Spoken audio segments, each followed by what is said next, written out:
E aí pessoal, tranquilo?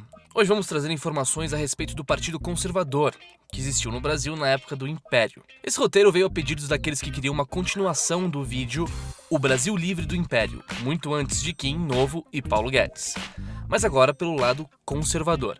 Para vocês que curtem esses temas de história, nos ajudem nessa nova fase dando o seu like, compartilhando o vídeo com seus amigos e ajudando a gente a fazer novos vídeos informativos. Bom, vamos lá. O Partido Conservador, propriamente dito, surgiu em 1836, mas foi herdeiro do antigo Partido da Restauração. Como todo herdeiro, tinha alguns elementos de continuidade e outros originais. A consciência conservadora, para usar a expressão de Paulo Mercadante, tinha raízes mais antigas que o édito de criação de um partido conservador. O Partido Restaurador tinha como grande bandeira o retorno de Dom Pedro I, que havia abdicado em 1831. Porém, com a morte dele em 1834, o partido perdeu sua função, e os seus membros entraram no Partido Liberal Moderado e no Partido Conservador, sendo os integrantes deste último também conhecidos como saquaremas. João Camilo de Oliveira Torres, um dos analistas clássicos do conservadorismo brasileiro, dirá que os saquaremas tinham como dogma fundamental que a liberdade somente está devidamente protegida se encontra o apoio de uma autoridade forte e imparcial. Basicamente, os conservadores reuniam-se em torno das instituições estabelecidas na Constituição de 1824,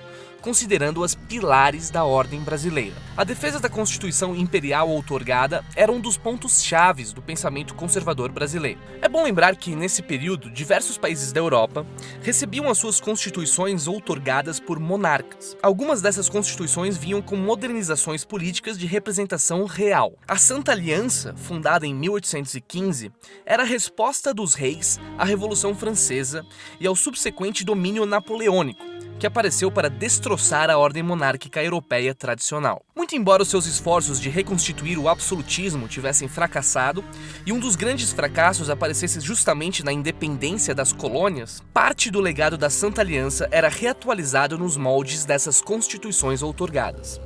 Nelas, o absolutismo monárquico firmava compromissos e cedia espaço às monarquias constitucionais de natureza conservadora. Outro princípio do conservadorismo brasileiro era a ideia de que a transição da forma monárquica deveria ocorrer de maneira gradual. Uma monarquia lentamente se modernizando sob a lógica do diálogo político era o horizonte imaginado pelos conservadores. Monarquia limitada, moderna, porém forte. Diálogo político, é bem sabido, levado a cabo exclusivamente pelos pares, que eram homens de formação europeia, educados nas tendências do pensamento continental, especialmente o francês, e que tinham como base social a grande propriedade agrícola. Por fim, os conservadores enfatizavam a necessidade de boas relações diplomáticas com a antiga metrópole, no caso Portugal. Portanto, Portugal e Brasil deveriam andar juntos, e as nossas raízes portuguesas deveriam ser valorizadas antes como uma linhagem de continuidade do que como um peso do qual deveríamos nos livrar. Havia quem julgasse, ao contrário, que era fundamental se afastar de Portugal ideológica e institucionalmente, e buscar modelos de institucionalidade política em outros países, como a Inglaterra e os Estados Unidos. Os conservadores decididamente se comprometeram com uma visão de Estado oposta. Após entender a base do pensamento conservador brasileiro, precisamos ir para a prática. Como observa Paulo Mercadante em A Consciência Conservadora, havia a opinião defendida por muitos de que as leis devem ser acomodadas às circunstâncias das nações. Essa frase consta na famosa Carta aos Eleitores, escrita pelo político conservador Bernardo Pereira de Vasconcelos, e traduz uma intuição burkeana típica.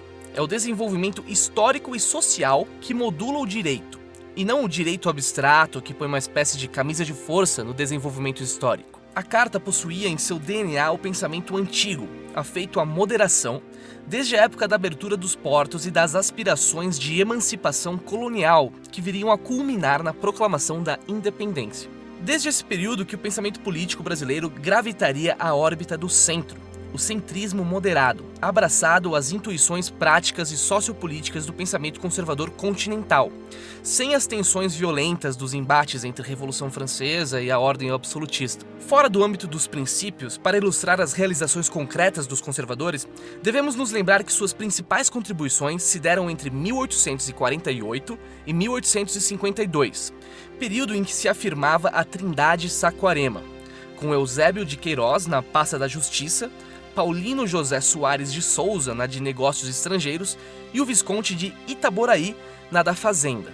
Dentre elas estão mudanças propiciadas pelos conservadores na estrutura escravista brasileira. Com uma Câmara praticamente unânime, que seria um liberal a cada 100 conservadores, o ministro da Justiça Eusébio de Queiroz, em 1850, estabeleceu medidas para terminar o tráfico negreiro internacional por meio do decreto número 708 de 1850. Foi o período da famosa Lei Eusébio de Queiroz. Por outro lado, para garantir que houvesse força de trabalho operante no Brasil, naquele mesmo ano foi feito um tratado com a Sociedade Colonizadora de Hamburgo, visando ao estabelecimento de uma colônia agrícola em Santa Catarina. Essa abolição gradualista, se assim podemos dizer, ia ao encontro das instituições de José Bonifácio a respeito da questão dos escravos.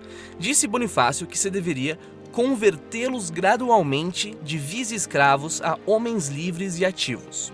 Essa conversão gradual era a expressão para capturar a ideia que envolvia a transição reformista desse intuito. Os escravos, entendia Bonifácio, não estariam sequer preparados para serem libertos de uma só vez e em uma só tacada. Também não estavam preparados os proprietários fundiários que formavam a base da economia brasileira. Ainda hoje, é a produção rural que dá o esteio econômico do país, o que se pode ver pela fatia enorme que o agro representa no PIB brasileiro. Naquela época, essa simetria era muito maior. Temiam os conservadores que o resultado de uma abolição súbita fosse duplamente negativa. Os escravos não se integrariam à sociedade e a economia agrária entraria num ciclo de crises. Como se pôde ver, a preocupação não era descabida. Eis como já havia, da parte dos conservadores, uma preocupação em enfrentar a questão escravagista, que à época já era tomada como um problema moral e econômico para o Brasil. Mesmo assim, com as medidas aludidas no seu período de apogeu, que eram os anos decisivos de 40 e 50 do século XIX, quando veio a abolição, ela foi um baque para o conservadorismo, que já tinha refluído para o Partido Liberal em fins da década de 60, como assinala João Camilo de Oliveira Torres. A abolição cortara-lhes as amarras com seu eleitorado tradicional.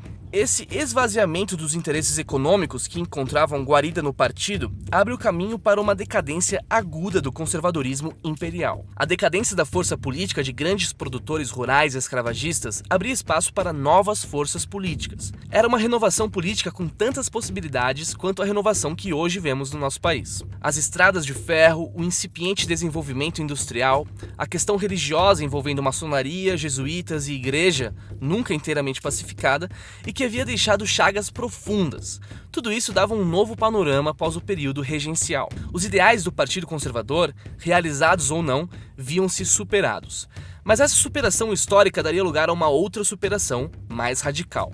O programa dos partidos, às vésperas da proclamação da República, iam desde o individualismo metodológico dos liberais até a ideia de federação, um programa metapartidário pensado por diversos autores da política do período. O Partido Liberal, embora tivesse a bola da vez no jogo político, encontrava-se dividido em facções que antagonizavam umas às outras.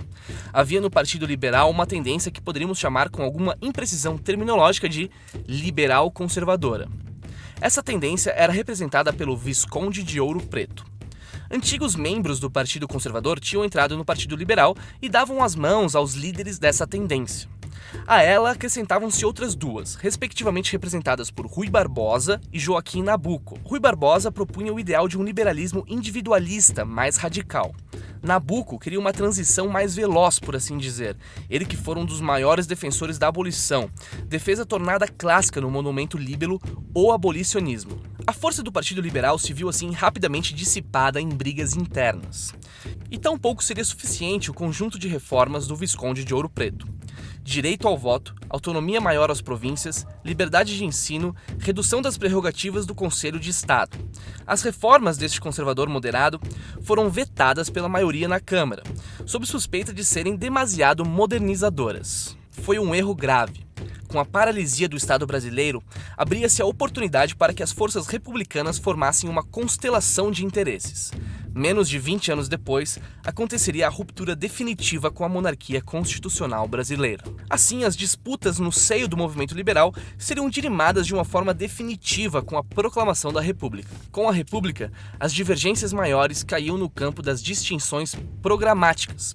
Não haveria mais Partido Liberal. Em 1889, foi extinto o Partido Liberal, o que deu um golpe de pronto tanto nos liberais propriamente ditos, quanto nos conservadores que haviam migrado para lá e formado a tendência moderada. A República Velha foi, naquele momento, a sepultura histórica do pensamento liberal imperial brasileiro.